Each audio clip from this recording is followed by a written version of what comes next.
Hii hapa ni taarifa ya kifo cha baharia Mtanzania ambacho kimetokea katika mfereji wa Hormuz ama mlango bahari wa Hormuz, ambayo imetolewa na Wizara ya Uchukuzi kupitia shirika la uwakala meli Tanzania TASAC. Taarifa hiyo imetolewa Mei 5 mwaka huu, inayosema shirika la uwakala wa meli Tanzania TASAC linasikitika kutangaza kifo cha baharia raia wa Tanzania ndugu Mchama Maregesi Mongu kilichotokea tarehe 3 Mei mwaka 2026 wakati akihudumu katika meli ya kuvuta yani tugboat iitwayo Volance yenye namba ya usajili ya shirika la bahari duniani IMO 929856 iliyobeba bendera ya Umoja wa Falme za Kiarabu UAE.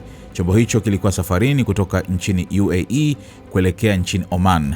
Chombo hicho kilishambuliwa na bomu wakati kikivuka kwenye mfereji wa Hormuz uliopo kati ya nchi za Iran na Oman. Kipekee TASAC kinatoa pole za dhati kufuatia msiba huu na inaungana na familia, ndugu, jamaa na marafiki wa marehemu katika kipindi hiki kigumu cha maombolezo ya kupoteza mpendwa wao.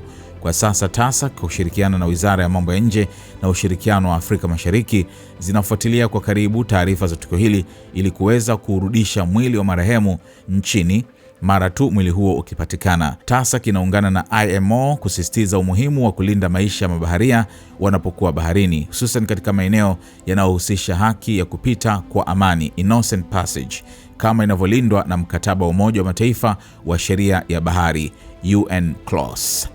Imetolewa na ofisi ya msajili wa mabaharia, shirika la uwakala wa meli Tanzania TASAC.